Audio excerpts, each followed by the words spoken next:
Hey guys, Marstinkin here, bringing you another Dragon Ball Z Dokkan battle video, and so very soon dropping on both Global and JP, we have the EZA for the AGL Super Saiyan Gogeta that transforms into Blue Gogeta. So of course I'm going to do an EZA team building guide for him. There is no page on the wiki for it yet, but the specialized category is movie bosses. So Gogeta has movie bosses, Broly has movie heroes. I obviously will be doing a guide for Broly as well. So what I always do with my team building guides, we go over my top picks and honourable mentions for making the best team to beat the event.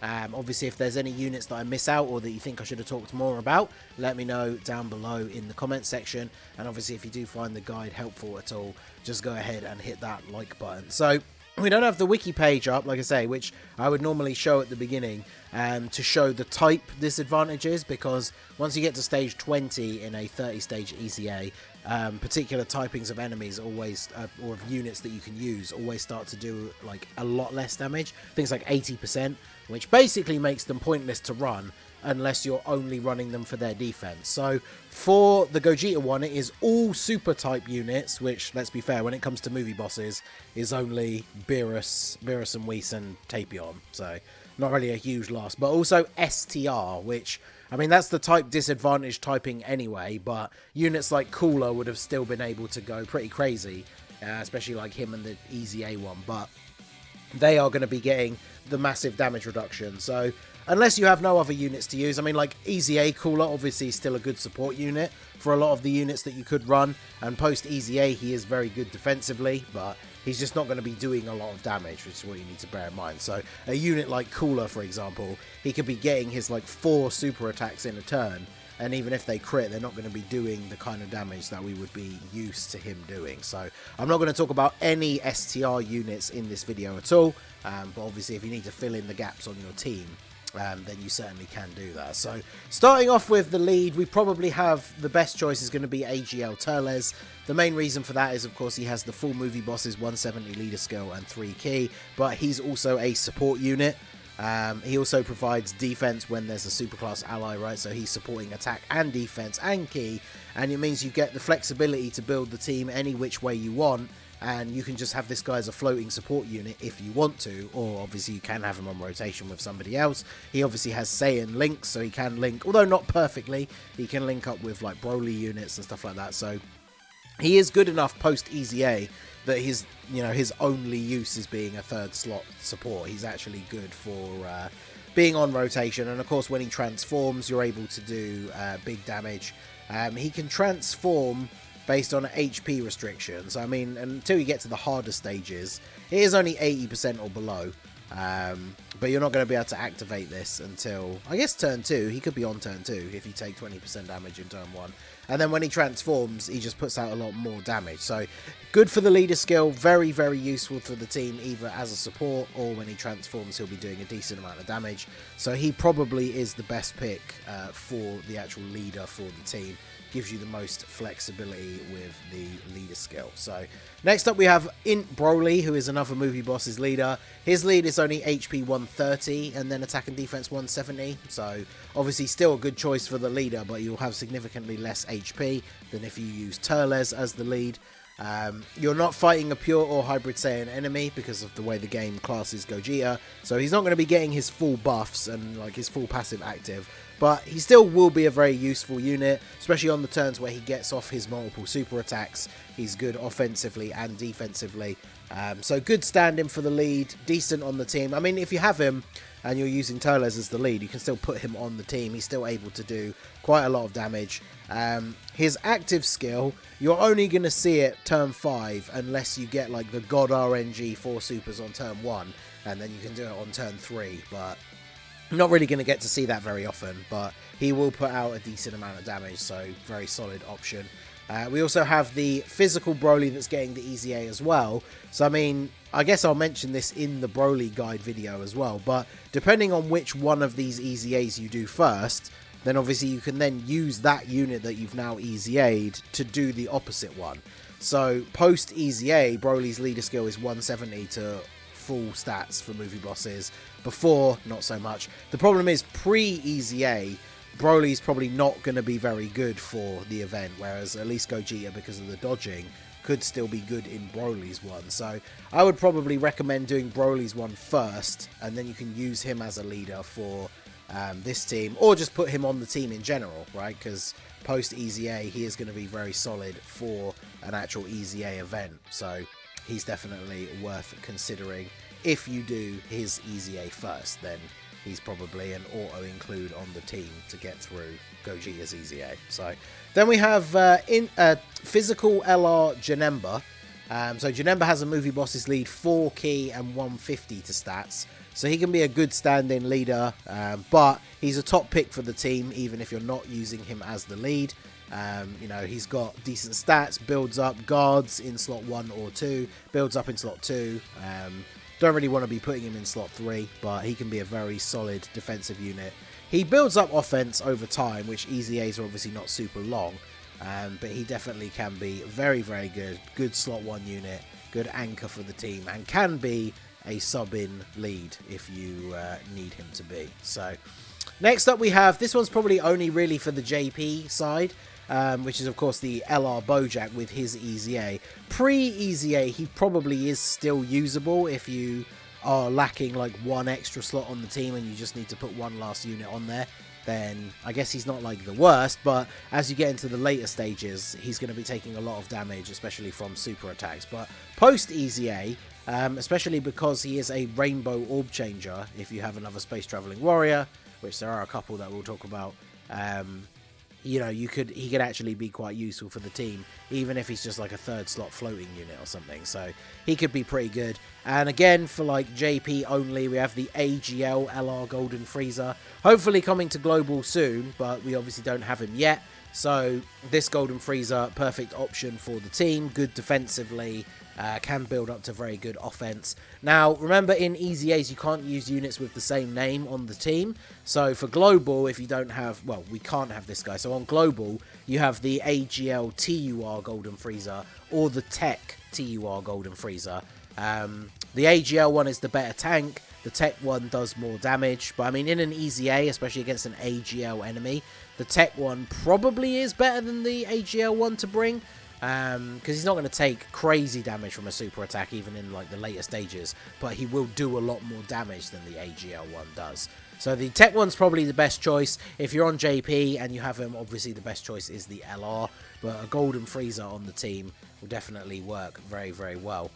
Also for JP, we have the EZA for the Metal Cooler Army. Hopefully we get this when we finally get Golden Frieza as well, because he's another unit that pre-EZA, he's probably still usable in the event, but you have to be careful as you get to those later stages. He will start taking a lot of damage. Post-EZA, he definitely can be useful for the JP players, especially when you consider one of the team builds that we haven't really talked about. And obviously if we have a look at Physical LR Metal Cooler, you can run a full Metal Coolers or just Wicked Bloodline in general team, right? Because LR Cooler has Wicked Bloodline as his 200% leader skill. He's really good. I use mine as a slot 1 tank for most events. He builds up decent attack. You get the heal at the end of the turn. He's got the revive. Very, very useful. But leading the Wicked Bloodline category for 200%, obviously for this event, highest leader skill that we could run without running LR Cooler, who obviously we've talked about the drawbacks of using him. But we've already mentioned a couple of Frieza units, but we have the this guy that you could use instead, because remember you can't use him and the physical one, but you could use him as a stand-in for a Wicked Bloodline lead. He's good, got the transformation if you drop below half HP. The LR is obviously just better, but if you don't have the LR, this guy's really good to use in his place. But we have all of the free-to-play Metal Coolers that got their EZA. I've only brought up the page for the AGL one, but they're all named differently because they have the typing at the end of the name.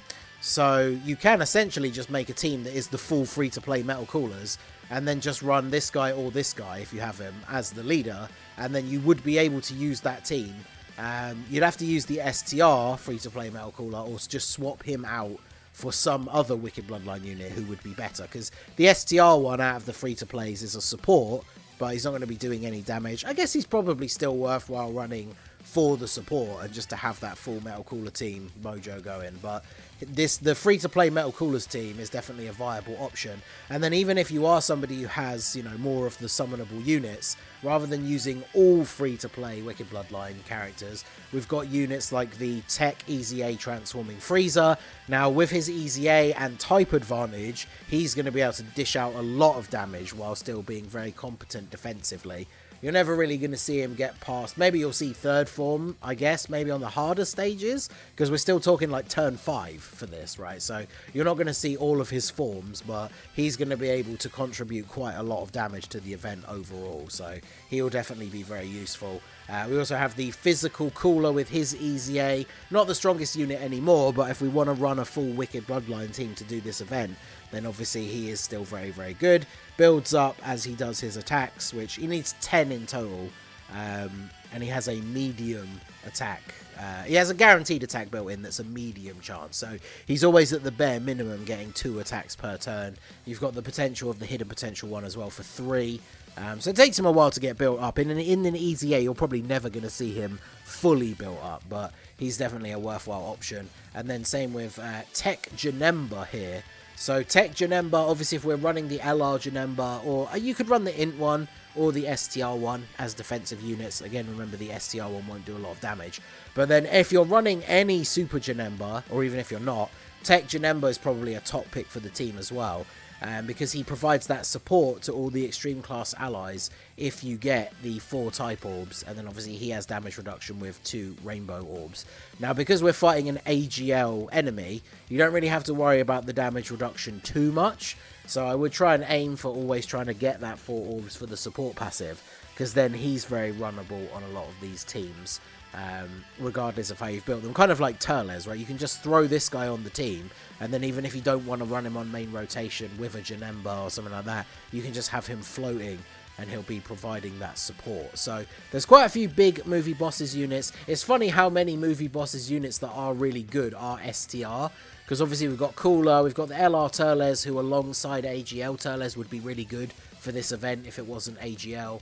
LR Broly obviously can dish out a ton of damage. We've got the Bojack, still good for support. This Broly, not the best card that came out for the anniversary, but could fit on a team with like other Brolys and Turles and stuff like that. And then of course this guy here, the EZA Cooler, very, very good. So like a lot of these units do provide some good utility, but you just have to remember, if you're going to bring any STR units, once you get past stage 20, they do 80% less damage, which is a very significant amount. So I think if you are running the full Wicked Bloodline build, I would maybe still run Cooler, just because that support is so good.